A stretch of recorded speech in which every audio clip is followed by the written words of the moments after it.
Welcome into the Bettor Half Hour. All right, my favorite segment where we bring you sports betting veterans winning more than they're losing. We've done this a couple of times with my guy out of PicksWise and SiriusXM Radio, Adam Ronis. Adam, we're getting back into a little debate here of who knows better. You ready to dance?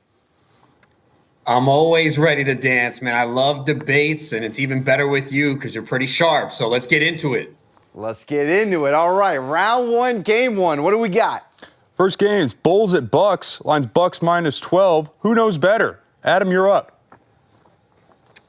Yeah, I got to take the Bucks here. I know this is a double-digit spread, and we're always cautious of that in the postseason, and the Bucks didn't cover in the first two, but they've been rolling in the last two, even without Chris Middleton. The Bulls are in big trouble here. No Zach LaVine, no Alex Caruso, and they can't score. We've seen it in the last two games at home. The Bulls scored 95 and 81 points. Now you take LaVine out, who could get you 20 points. They're in big trouble. The Bulls last in offensive rating in the postseason. The Bucks' weakness is defending the three-point shot. What did the Bulls do? Shoot 28% from three-point range here in the playoffs.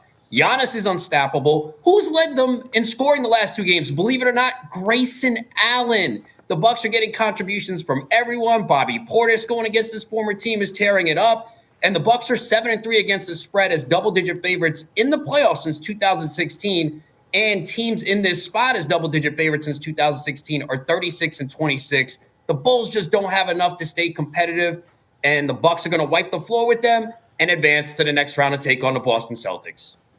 That is a very compelling case, my friends. A good case, but I got a little stump the Schwab for you here. Who is the second worst home favorite cover in the NBA on the season?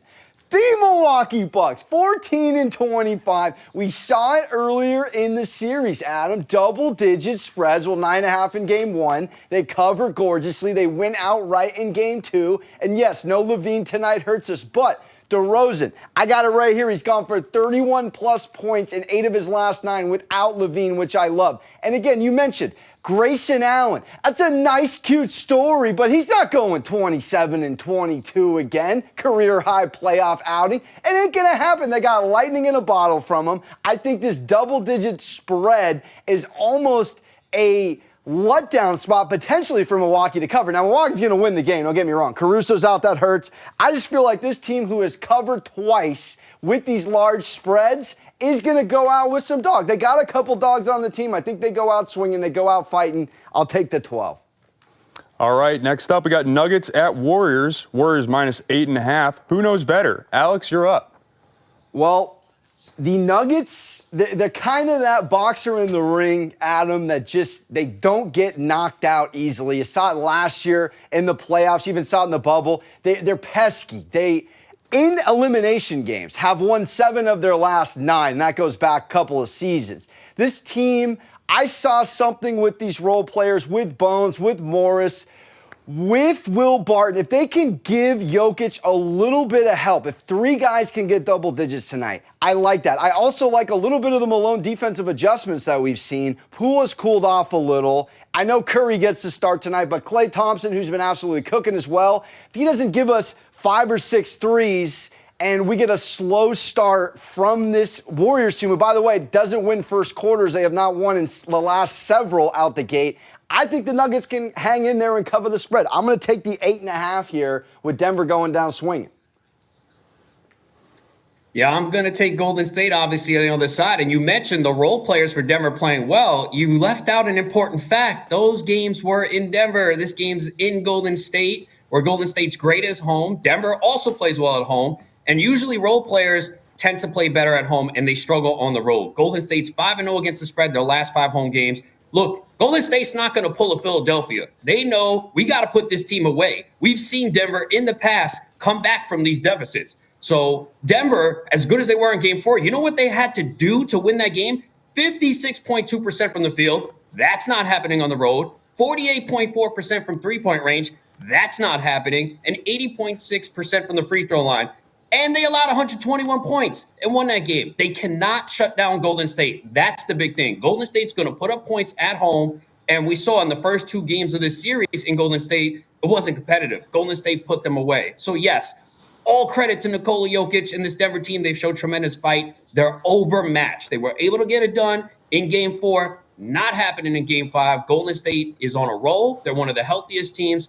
They're going to put Denver away tonight. All right, next game we got Sixers at Raptors. Line Sixers -1.5. Who knows better? Adam, you're up first. Yeah, man, if you are Philadelphia right now, your pants are turning brown. You're nervous. We've seen this before. Doc Rivers as a head coach with a 3-1 lead. James Harden and his ineptitude in the playoffs. You can say what you want about Toronto right now. There's no pressure on them. They go back home. Sure, no Fred VanVleet. They've actually played better without him. They're with Fred VanVleet on the floor in this postseason, -32. So Philadelphia has a lot of issues. Joel Embiid came out, was throwing Rivers and Harden under the bus. That's not what you want to see. When this team has faced adversity, they tend to fold. So it's a short line. I just don't see how you could have confidence in Philadelphia right now. So I see this going to a Game 7. Give me Toronto. I like the way they're playing. They're attacking Joel Embiid. Oh, yeah, Embiid's playing with a thumb injury. It's clearly a factor. He's not the same. So I think Philadelphia is in a little bit of trouble here. Toronto goes home. They win this game, and they're an underdog. I'm getting points. Give me Toronto. All right.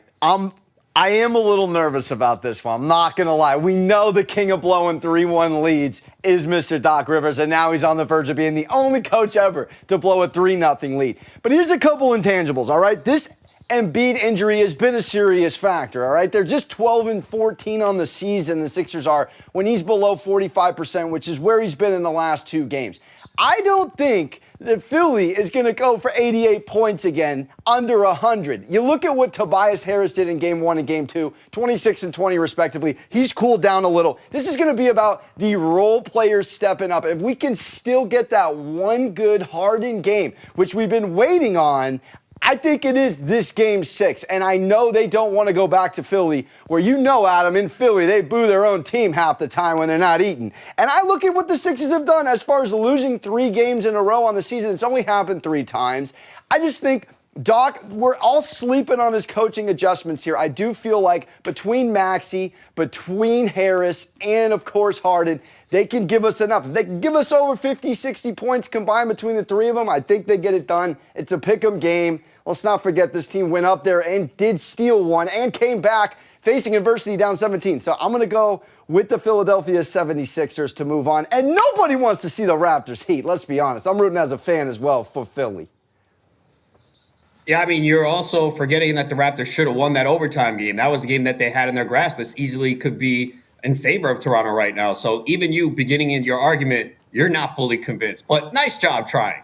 Hey, Adam, hopefully I see you next time and I go 2-1 on the slate. Always a pleasure dancing with you. Adam Ronis. Coming up next, it's NFL draft time tomorrow. I'm giving you my mock top 10 and a fun prop. Don't go anywhere here on the Better Half Hour.